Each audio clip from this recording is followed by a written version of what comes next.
안녕하세요. 제 나이도 어느새 이제 40이 넘었네요. 그간 시집에서 겪은 일들 정말 힘들고 길었죠. 이제 그 얘기를 여러분들에게 들려드리고자 합니다. 남편과 저는 취미 활동을 하는 온라인 카페에서 알게 되었고, 그 오프라인 모임에서 처음 얼굴을 보게 되었답니다. 남편이 먼저 제게 적극적으로 다가왔고, 저도 싫지 않았어요. 남편의 성격은 호방하고 놀기도 좋아하며 재주도 많은 사람이었죠. 기타를 잘 다루고 노래도 잘했답니다. 음악을 좋아하는 저는 남편의 그런 점이 참 마음에 들었어요. 그런데 아무리 좋아도 싫은 조건이 있더군요. 남편은 세상 여자들이 모두 기피한다는 홀어머니의 외아들이었어요. 그것도 위로 누나가 셋이나 있는 사람이었죠. 누나들이 모두 잘나가는 커리어 우먼들이라지요. 시아버지는 남편이 중학교 때 돌아가셨다고 들었어요. 가정에 그다지 관심이 없는 분이었고 술과 담배 그리고 여흥을 좋아하셨던 분이라고 하더군요. 재계에서 알아주는 사람이었지만 막판에는 결국 파산을 하셨다고 했어요. 그래서 시어머니가 이를 악물고 돈을 벌었다고 하더군요. 근데 얼마나 악바리로 모으셨는지 남편이 30살쯤 되던 해에는 서울 신촌에 5층짜리 건물을 짓게 되었을 정도로 재산을 모았다는 것이었어요. 시어머니는 게다가 오로지 아들밖에 모르는 사람이라죠. 시어머니가 38세에 낳은 아들이라 얼마나 귀엽게만 키웠을지 짐작이 가더군요. 연애한 지 1년 만에 결혼 이야기가 나왔지만 선뜻 결정이 안 섰어요. 우리가 결혼할 때쯤 시어머니의 나이는 이미 70이 가까웠죠. 비교적 늦게 며느리를 맡게 된 시집에서는 며느리가 어머니를 모시며 같이 살 것을 기정사실화하고 있더라고요. 남편도 그랬고요. 정말 발이 안 떨어지더군요. 제일 걱정거리는 아버지가 일찍 돌아가셨기에 남자가 가정에서 해야 하는 역할에 대한 롤모델이 없다는 것이었어요. 저희 친정은 부유하지는 않지만 단란한 집안이었어요. 아버지가 반듯하시고 엄마도 자애로우셨죠. 그러니까 각자가 가정에서 맡아야 할 역할을 모두 잘하는 그런 집안이었어요. 이런 친정에서 살다가 남편의 적극적인 구애로 영 다른 환경으로 시집을 가게 된 저. 이제 저의 그 험난한 시집살이를 여러분께 낱낱이 들려드릴게요. 시어머니 소유 5층 건물에는 다양한 상가가 입주해 있었는데 그 중에 1층에서 시어머니가 식당을 크게 하고 있었어요. 건물 5층에는 살림집과 사무실이 함께 있었는데 남편이 그 사무실을 차지하고 사업을 하고 있었고요. 시집살이 며칠 만에 벌써 제 심기가 불편한 일이 벌어졌죠. 너는 참 살림을 잘하는구나. 우리 딸들은 영 살림하고는 거리가 멀어. 하긴 걔들이야 공부만 했으니까. 나도 일하면서도 딸들 일 안 시켰어. 참 묘한 뉘앙스가 풍기는 시어머니의 말이었어요. 그러니까 우리 엄마는 저를 살림에 부려먹었다는 건가요? 그리고 시누이들은 공부만 했고 저는 일만 했다는 말로도 들리더라고요. 저도 대학을 나온 사람이었어요. 그냥 살림 참 잘하는구나 까지만 했으면 얼마나 좋았겠어요. 이 말은 저에 대한 말일 뿐만 아니라 우리 부모님에 대한 말이기도 했죠. 기분이 참 나빴답니다. 한마디 할 수밖에 없었죠. 어머니, 저도 친정에서는 손에 물 안 묻히고 공부만 하던 사람이에요. 저희 어머니도 일을 하셨지만 저희들 일 안 시키셨고요. 그렇지만 저희 집에서는 아버지도 가끔 우리 남매가 좋아하는 별식을 만들어 주시기도 하세요. 다들 기초적인 집안일 정도는 엄마가 아니더라도 할 수 있게끔 키워주셨어요. 제 말대꾸가 불만인지 시어머니가 꿍얼꿍얼 거리더군요.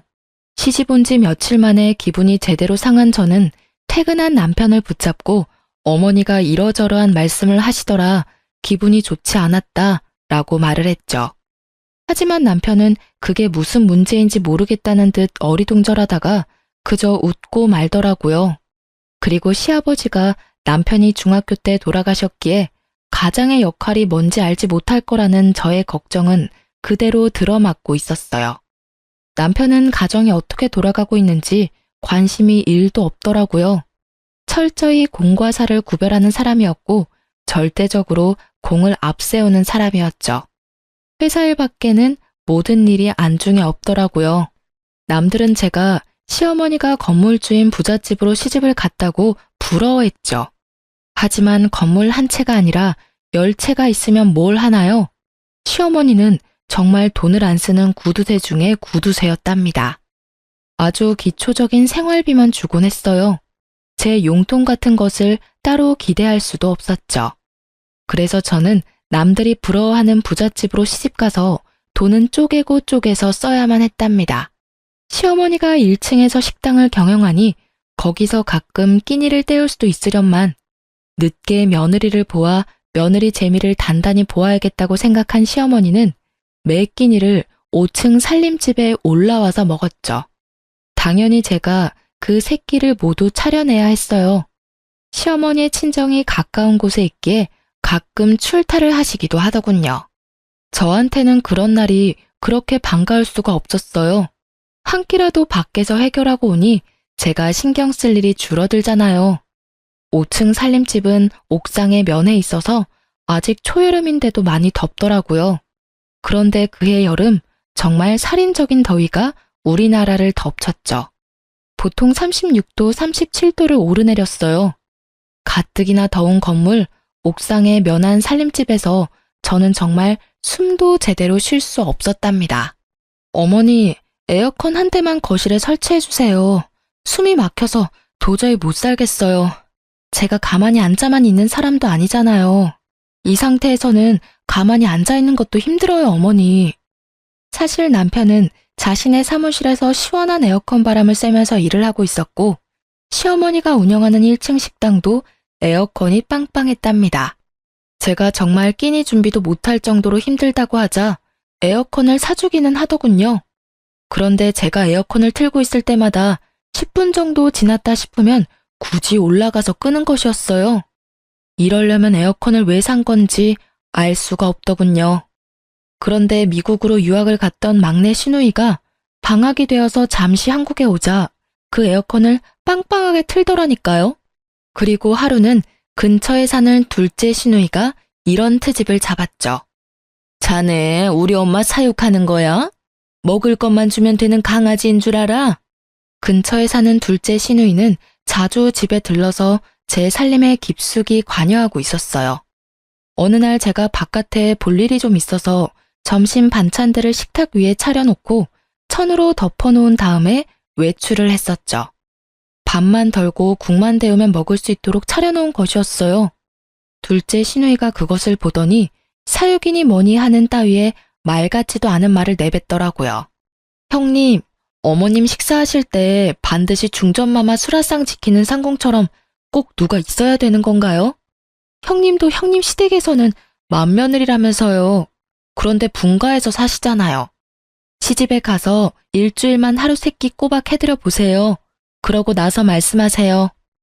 그렇게 시누이와 제가 말도 안 되는 일로 말다툼을 하게 되었답니다.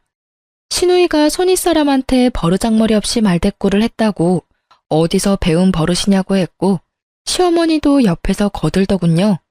제가 더 이상 말하기도 싫어서 제 방으로 들어가려고 했더니 굳이 제 팔을 잡아당겨 자기 앞에 세우려고 하더라고요.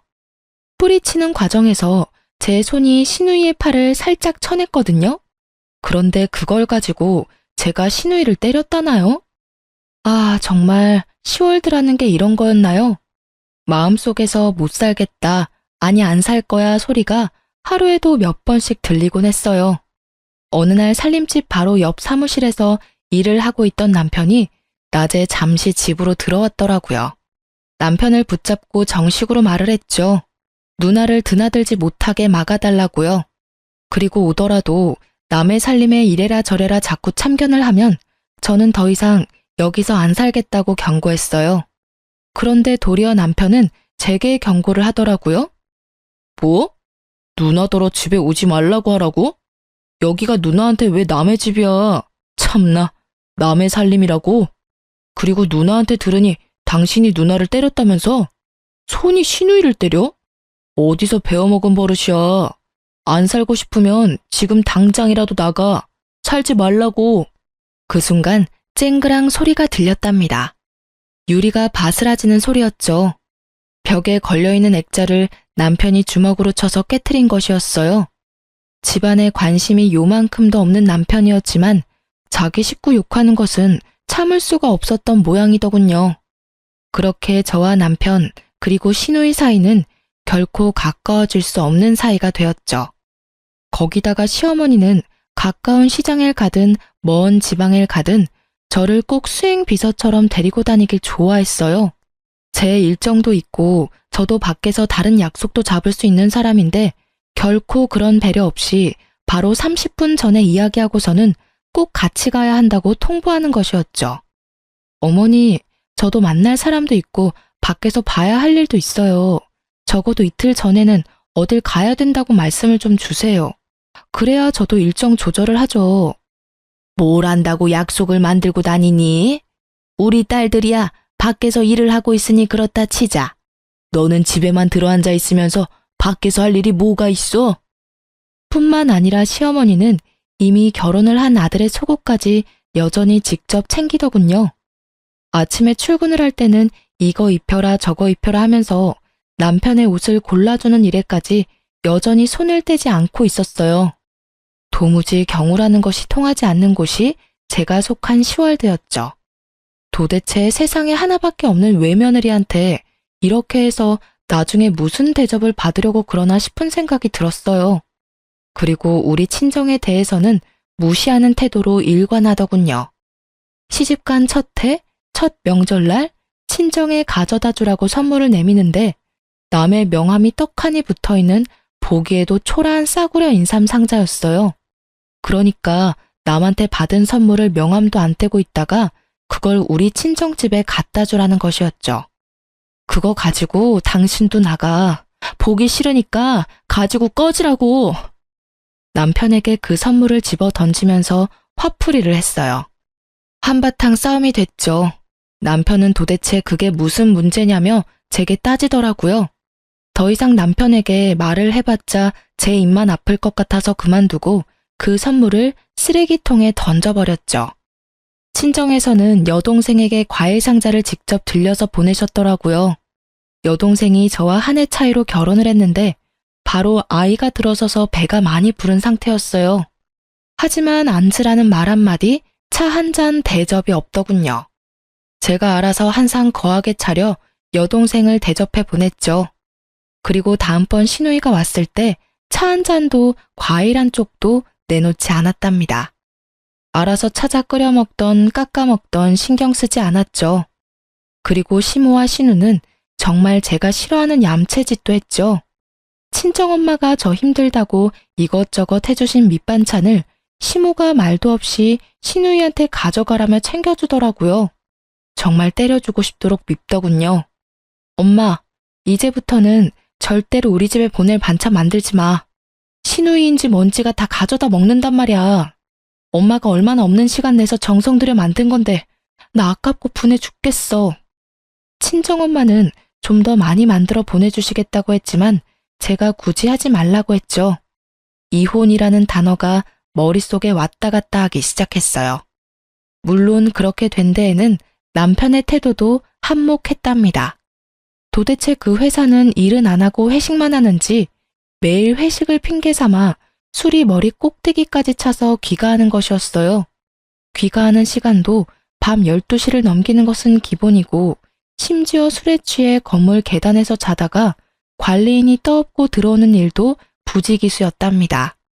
건물에 입주해 있는 상가 상인들이 남편에 대해서 알코올 중독자니 뭐니 하는 소리들을 입에 담고 있었죠. 그런데 남편에게는 그런 소리도 들리지 않는 것 같았죠. 정말 남 보기에도 창피했어요. 그런 남편에게 정말 정식으로 제 입장을 이야기해야겠다고 생각하고 오늘은 제발 일찍 들어오라고 부탁했죠. 밤 10시에 귀가했더라고요. 이 시간이면 정말 남편으로서는 이른 귀가 시간이었답니다. 나 더 이상 못 살겠어.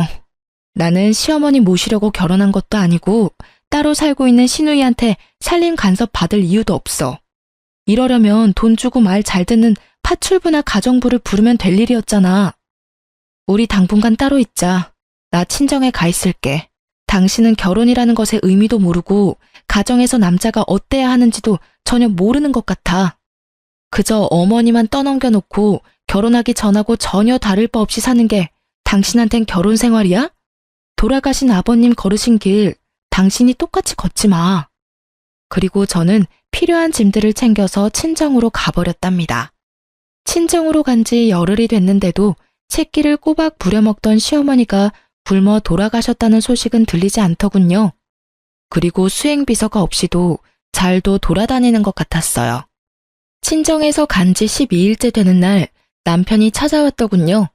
저는 제 입장을 조금 더 구체적으로 정리해서 말했죠. 분명히 말했지만 이대로는 안 살아. 이혼하든가 아니면 분가해. 둘 중에 하나 선택은 자기 자유야.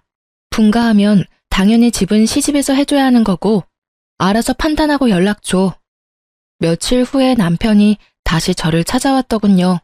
거참 어쨌든 돈은 많은 집안인가 봐요. 지금 있는 건물에서 차로 약 1시간 정도 떨어진 곳에 시어머니가 사놓은 아파트 한 채가 있다는 것이었어요.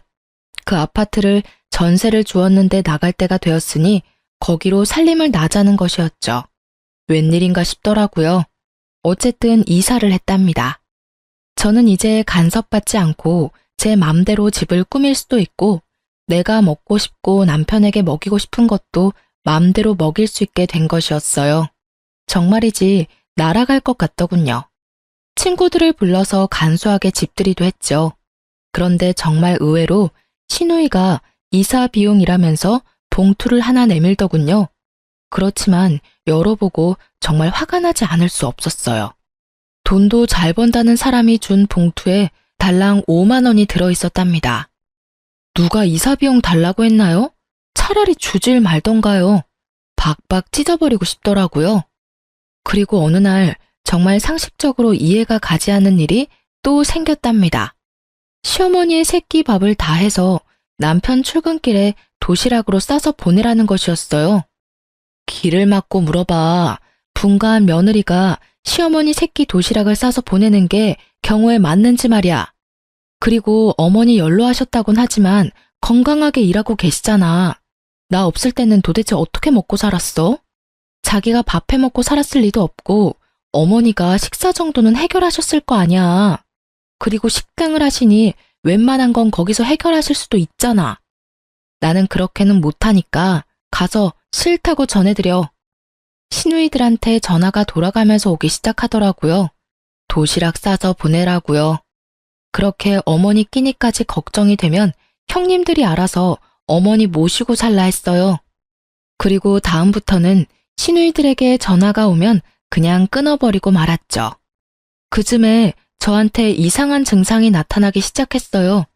시집까지 차로 딱 1시간 거리인데 갔다 오면 마치 부산 정도 거리에 갔다 온 것처럼 피곤하고 머리가 깨지는 것 같이 아팠답니다. 뇌파 검사를 비롯해서 별별 검사를 다 받아보았지만 뇌 쪽에는 이상이 없다는 것이었어요. 그런데도 두통이 한번 시작되면 견딜 수가 없이 아팠죠. 그리고 살이 정신없이 빠지기 시작하더라고요. 친정엄마가 보약을 지어오기도 하셨어요. 그런데 10번째쯤 뇌 검사를 받기 위해서 갔던 곳에서 갑상선에 문제가 있을 것이라고 진단을 하더군요. 검사를 해보니 아니나 다를까 갑상선 기능 항진증이라고 하는 것이었어요. 모든 신진대사가 보통 사람보다 너무 원활하게 이루어진다는 것이었죠. 그러니까 조금만 움직여도 피곤하고 살도 빠진다는 것이었어요. 모든 신진대사가 보통 사람보다 너무 원활하게 이루어진다는 것이었죠. 그러니까 조금만 움직여도 피곤하고 살도 빠진다는 것이었어요. 이런 와중에 시집에서는 이제 분가까지 시켜주었으니 빨리 손주를 보여달라고 성화를 하기 시작했어요. 외아들이니 아들을 낳아야 한다나요? 그런데 갑상선 약을 먹으면서 임신을 한다는 것이 정말 찜찜하고 의사도 권하지 않는 일이었어요. 산모에게는 신부전도 나타나고 또 태아에게는 발육부진, 조산, 사산의 위험도 크다고 하더군요. 에휴, 내 친구들이 나 들으라고 하는 소리인지 손주 자랑들을 해대는데 이건 뭐 며느리가 비실거리니 손주를 볼 수가 있어야 말이지. 아이고, 내 팔자야. 늦게 본 아들이라 손주 좀 빨리 보고 싶어서 분가를 시켰는데, 뭐? 무슨 병이라고? 어머니, 엄마가 마음도 몸도 건강해야 태아도 건강한 거죠. 엄마의 몸 상태나 마음 상태가 이런데 어떻게 당장 아이를 갖겠어요? 조금만 기다려 주세요. 하지만 제가 아프고 싶어서 아픈 것도 아니고 산모나 태아에게 그렇게 위험하다잖아요. 그래서 피임을 하고 약 1년을 치료를 받고는 이제는 임신도 생각해보라는 의사의 진단을 받게 되었답니다. 이제 저는 아이를 갖기 위해 노력했죠. 그런데 하늘을 봐야 별을 따죠. 이사했다고 해서 제 버릇 개 주겠어요? 아마 그런 버릇은 개도 안 받을 것 같더라고요. 역시 새벽 귀가나 아니면 아예 시집 건물에서 자고 바로 출근하는 일이 허다했어요. 자고 바로 옆 사무실로 출근을 해버리면 되니까요. 이사를 하던 해 여름이 끝나갈 무렵 태풍이 몰려오면서 많은 비를 뿌렸답니다. 우리가 사는 아파트 근처에 하천이 범람할 것이라고 대피를 준비하라는 안내방송이 밤새 계속되었고 뉴스 자막에도 하천에 범람 위험이 있다며 알려주더라고요. 하지만 남편놈은 저 혼자 집에 있는 걸 알면서도 전화 한 통 없더군요. 그렇게 위험한 상황이 지나고 난 후 저는 아예 도어락 비밀번호를 바꿔버렸어요. 그리고 아무리 문을 두드려도 열어주지 않았죠. 이런 상황인데 손주를 빨리 내놓으라니 도대체 황당하기 이를 데가 없었답니다. 정말 잘못한 걸 알아서 그러는지 아닌지 모르겠지만 잘못했다고 싹싹 빌기에 이번에만 용서해주기로 하고 문을 열어주었죠. 평생 함께 안 살 거라면 모르지만 살 거라면 이제 아이 가질 생각도 해야 된다는 것을 알아듣게 설명했어요. 알아들었는지 어쨌는지 귀가 시간이 약간 당겨졌고 그로부터 약 5개월 후에 임신을 했다는 진단을 받을 수 있었답니다. 간간히 들리던 그 도시락을 안 싸보내는 것에 대한 불만도 쏙 들어갔죠. 아이를 가지니 시집에서 저를 대하는 대접이 조금은 나아지더라고요. 그날도 사고를 고아놓았으니 가져다 먹으라는 연락을 받고 시집으로 갔죠. 시어머니와 찻잔을 마주하고 앉아서 얘기를 나누고 있었어요. 돌아가신 시아버지의 형제분으로 작은 아버지가 있었지만 그 댁에도 딸만 넷이었어요. 시어머니는 아이는 꼭 아들이어야 한다고 여러 번 강조하더군요. 참나, 그게 어디 제 마음대로 되나요? 그리고 저는 예쁜 딸이 더 좋겠다는 생각을 하고 있었답니다. 물론 시어머니에게 말은 안 했지만요. 그런데 대화 끝에 시어머니가 갑자기 좀 엉뚱한 말을 하는 것이었어요. 예, 네 시아버지 들어오실 시간 됐다. 갈비찜 좋아하신다. 얼른 좀 장만해라.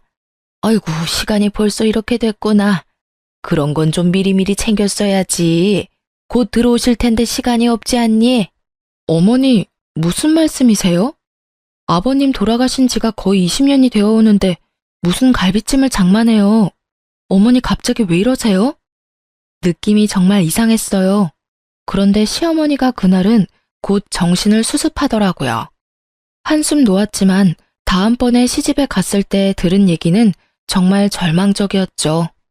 내 친구들하고 한강에 물놀이를 갔는데 글쎄 저쪽에서 네 남편이 둥둥 떠내려오지 않겠니? 그래서 내가 얼른 뛰어들어가서 건졌다. 갑자기 정신이 번쩍 들더라니까요. 남편에게 상황을 이야기하고는 바로 어머니를 병원에 데려가 뇌 MRI를 찍어야 했어요. 미리 조금은 예상하고 있었지만 막상 치매 진단이 나오자 가슴이 덜컥 내려앉더군요. 시누이들에게도 물론 이 소식을 다 전했죠. 말하는 것만 들을 때는 세상에서 제일 효녀들인 새 시누이가 또 시끄러워지기 시작했어요. 빨리 저희더러 다시 합가를 하라는 것이었죠. 그렇지만 몸이 무거운 상태이고 출산이 임박해 있었어요. 아이가 태어나면 육아 문제까지 겹치니 어머니를 당분간 병원에 모시자고 했죠. 자식도 없는 할머니처럼 왜 병원에 모시냐며 또 한바탕 난리가 났답니다. 첫 아이라 그런지 배도 많이 부르고 제 한 몸 움직이기도 힘들었어요. 그런 사람이 합가를 해서 무슨 일을 할 수 있단 말인가요? 그래서 결국은 제가 출산을 하고 아이가 어느 정도 자랄 때까지만 시어머니 옆에 사람을 두기로 결정을 하고 까다롭게 골라서 아주머니 한 사람을 붙여두었죠. 첫 아이라서 어느 정도 난산을 겪었지만 아이는 건강하게 태어났고 아들이었어요. 아이가 돌이 될 때까지 제 품에서 떼어놓지 않고 키웠죠. 시어머니의 증세는 정말 빠르게 악화되고 있었어요. 딸들 셋을 알아보시기는 했지만 누가 맏인지 누가 막내인지 헷갈리는 것 같았죠. 남편만 정확히 알아보았답니다. 저더러는 웬 아줌마가 우리 집에 와서 뭘 훔쳐가려고 한다고 소리소리 지르는 바람에 소동이 벌어지기도 했었어요. 어느 날, 그날도 시어머니가 간병하는 아줌마더러 동서라고 부르면서 어떻게 이렇게 오랜만에 왔냐는 둥 헛소리를 한 다음 잠에 떨어진 날이었어요. 가만히 시어머니의 얼굴을 바라보았답니다. 50대 초반에 혼자가 되어서 오로지 자식들만 보고 돈을 버는데 인생을 바친 사람이었죠. 같은 여자의 입장으로 볼 때 정말 안 된 사람이었어요. 그리고 이제는 누가 보기에도 살만하고 며느리의 손자까지 보았는데 그만 치매에 걸린 거잖아요. 시집와서 단 한순간도 저에게 살가운 적이 없었던 시어머니였지만요. 그런데 그날은 시어머니에 대한 동정심으로 마음이 정말 착잡했답니다. 집에 와서 곰곰이 생각을 해보았죠. 시누이들은 지금도 남편더러 빨리 합가해서 저에게 간병을 맞지 않는다고 궁시렁거리고 때로는 노골적으로 불만을 표하곤 했죠. 시어머니를 아무래도 내가 돌봐야겠다 생각이 들다가도 마치 시누이를 시키는 대로 하는 것 같이 비치는 게 너무 싫었어요. 그리고 치매 환자를 돌보는 것, 그 길이 얼마나 험난할지 상상만으로도 끔찍했답니다. 어느 하루 시집에 가서 아줌마에게 물수건을 받아서 시어머니의 얼굴과 손을 씻겨주고 밥을 먹도록 도와주었어요. 애미야, 네가 왔구나. 어딜 갔다가 10년 만에 이렇게 돌아왔니? 그동안 정말 보고 싶었다. 미국에 유학을 갔었다면서? 저와 막내딸에 대한 생각이 합쳐지거나 헷갈린 것 같더군요. 그 막내딸도 이제 곧 유학을 끝내고 귀국할 것이라고 들었거든요. 시모는 제 갓난아들을 품에 안고는 마치 태어나고서 처음 본 아이처럼 그렇게 반가워하더라고요. 시어머니를 이리저리 바꿔 뉘어가면서 몸 상태를 살펴보았어요. 고용된 간병인이 아무리 잘 돌봐준다고는 하지만 역시 남은 남이더라고요. 욕창이 어느 정도 와 있었고 몸 구석구석이 깔끔하지는 않더군요. 저는 그 순간 제 인생 전체를 내던져 버릴 수도 있는 결심을 했답니다. 제가 어머니를 떠맡기로요. 남편한테 제 심정을 말하고는 분가에서 살고 있던 집을 정리해서 시집 건물로 다시 들어왔답니다. 아이를 친정에 맡겼고 친정엄마가 며칠에 한 번씩 아이를 데리고 시집으로 찾아와 주셨어요. 시누이들이 또 극성을 떨기 시작하더군요. 돌아가면서 찾아와서는 어머니가 좀 정신이 있다 싶을 때 엄청 극진하게 대하는 것이었어요. 그럴 때는 저를 옆으로 밀어내더라고요. 속셈은 아주 뻔했죠. 어머니가 정신이 있을 때 어떻게든 상속에 대하여 자신들에게 유리하게 해놓으려는 것이었어요. 그리고 어머니가 영 정신이 없다 싶으면 또 저에게 이것저것 트집을 잡아 잔소리를 하는 거였죠.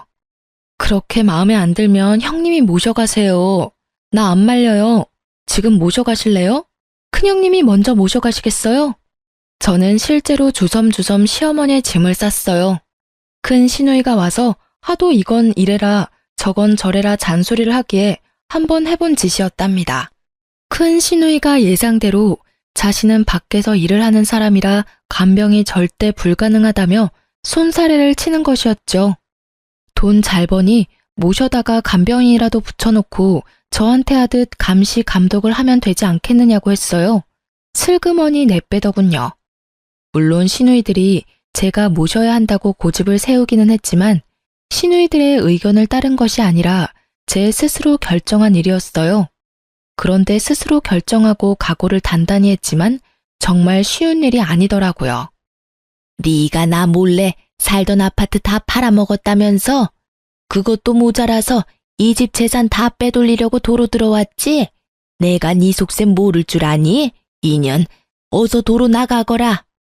시어머니는 이런 말도 자주 입에 담았어요. 그리고 근처에 있는 물건을 갑자기 집어던지기도 했죠. 한 번은 고지서를 담는 작은 목함을 던져 얼굴에 정통으로 맞는 바람에 이마가 찢어지기도 했어요.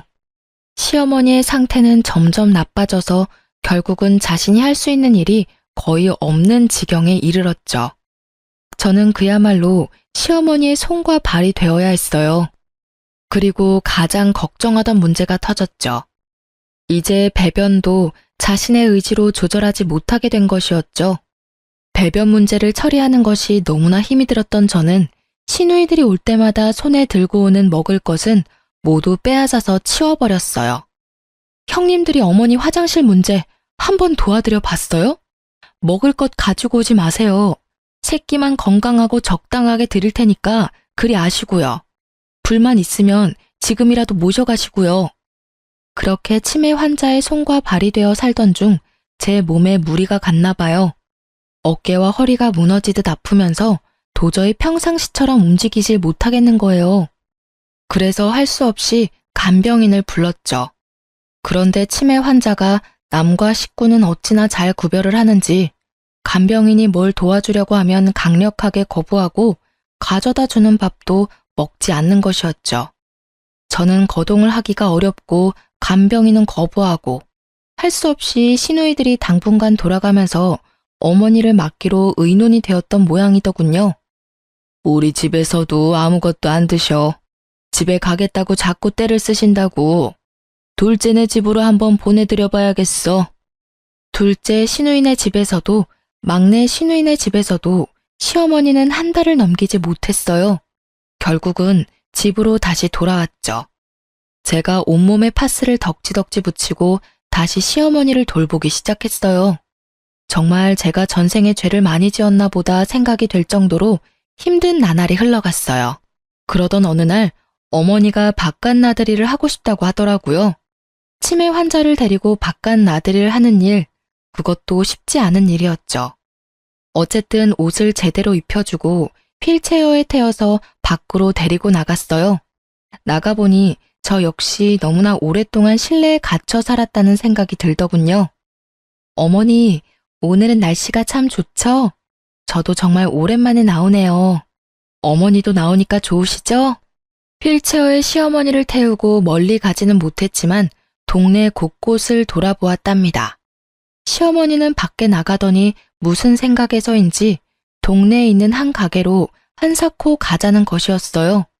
거기서 아이들이나 먹는 군것질거리들을 한아름 사더군요. 군것질거리들도 모두 불량식품이라고 기피하는 것들이 대부분이었고요. 그렇게 많이 군것질거리들을 사더니 몇 개만 빼고는 모두 제게 건네주더군요. 이거 네 시누이들 오면 주지 말고 너만 먹어라. 이거 아주 비싸고 맛있는 거야. 네 남편도 주지 말고 너만 숨겨놓고 먹어. 갑자기 눈물이 핑 돌았답니다. 치매 환자가 정신이 없는 상태에서 한 말이었지만 시어머니가 제게 해준 가장 살가운 말이었어요. 알았어요, 어머니. 숨겨놓고 저만 먹을게요. 어머니 것도 여기 따로 챙겨놓을 테니 아무도 주지 마시고 어머니만 드세요. 시어머니가 아이처럼 좋아하더군요. 그리고 상태는 점점 안 좋아지고 있었지만 일주일에 한 번 정도 친정엄마가 데리고 오는 손자는 정확하게 알아보았답니다. 그리고 제 아이를 보면 거의 울먹이면서 반가워하곤 했죠. 어느새 시어머니는 제게 조금씩 살가워지고 있었고 저는 시간이 갈수록 나빠지는 시어머니 상태에 동정심을 지나서 마치 우리 엄마가 어디가 아픈 듯 마음 한구석이 아파오기 시작했답니다. 남편 없이 오로지 자식들만 보고 악착같이 돈을 벌며 살았던 어머니였지만 자식들은 정말 아무 소용이 없더군요. 하루 24시간을 꼬박 같이 어머니에게 매여서 제 생활은 없었어요. 남편놈은 여전히 예전과 똑같이 어머니만 저한테 맡겨놓은 채 아들로도 남편으로도 그리고 아버지로서도 아무짝에도 쓸모가 없었죠. 그렇게 모진 세월이 흘렀답니다. 시누이들이 자주 들르긴 했지만 오락가락하는 어머니를 붙잡고 이젠 아주 노골적으로 상속에 대한 이야기를 입에 담더군요. 상속 문제에 대해서는 남편도 적극적으로 끼어들었죠. 제 눈에는 모두 아무짝에도 쓸모없는 사람들로 보였어요. 그런데 시어머니는 그렇게 정신이 없는 와중에도 재산권은 꼭 쥐고 놓지 않았어요. 그렇게 시어머니를 모신 지 9년째가 되던 어느 봄날이었답니다. 시어머니가 갑자기 밖으로 봄놀이를 가자는 것이었어요. 그러면서 옷을 까다롭게 고르기 시작하더라고요. 몇 번을 입었다 벗었다 하면서 마음에 드는 고운 옷을 찾아내어 입혀달라더군요. 어디로 가고 싶은지를 물었더니 시아버지 산소에 가자는 것이었어요. 시아버지의 산소는 서울 근교의 공원 묘지에 있었거든요. 거기까지는 먼 길이었고 꼭 차량이 필요했어요. 남편더러 운전을 해달라고 했더니 회사 일 때문에 시간이 없다면서 차 키만 던져주더군요. 애미야, 네 시아버지가 외로우시단다. 내가 가서 좀 놀아드려야겠다. 애미 너도 네 시아버지 본 적 없지? 같이 놀러 가련? 산소에야 자주 찾아갔었죠. 갑자기 아버님이 보고 싶으신 거예요? 아버님이 꿈에라도 보이시던가요? 한번 외출을 하려면 그 준비 과정부터 장난이 아니었지만 간신히 차에 태워 시아버지 산소로 데려갔죠. 시아버지 산소 앞에서 시어머니가 눈물을 보이더군요. 한동안 아무 말도 없이 눈물을 보이고 있던 시어머니가 말했어요. 애미야, 네 아버지가 너더러 고생 많이 했단다. 그래서 이젠 당신이 나를 돌봐주겠대.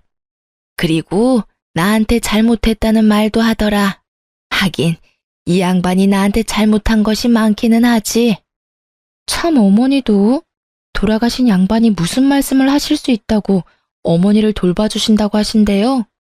거기다가 잘못했다는 말씀까지 하셨다고요? 어머니, 밖에 너무 오래 계셨어요. 아직은 쌀쌀해요. 오늘은 이만 집에 가시고 다음에 또 바깥 구경 시켜드릴게요. 그렇게 시아버지의 산소에 갔다가 집으로 돌아왔죠. 피곤했는지 시어머니가 오자마자 잠에 떨어지더군요. 늘 하던 대로 다음날 아침에 물수건을 먼저 준비해서 씻겨주려고 방으로 들어갔어요. 그런데 시어머니는 아직 자고 있는 것 같았어요. 치매 환자들이 모두 그러는지 어머니만 그러는지 알 수 없었지만 우리 시어머니 경우에는 새벽같이 일어나서 배고프니 밥 달라고 소리소리 지르면서 저를 부르는 경우가 많았답니다. 그런데 오늘은 그러지도 않고 그냥 잠만 자고 있었어요. 어제 많이 피곤했나 보다 생각하고 물수건으로 어머니의 손을 씻기려는 순간 직감적으로 일을 당했다는 것을 느낄 수 있었답니다.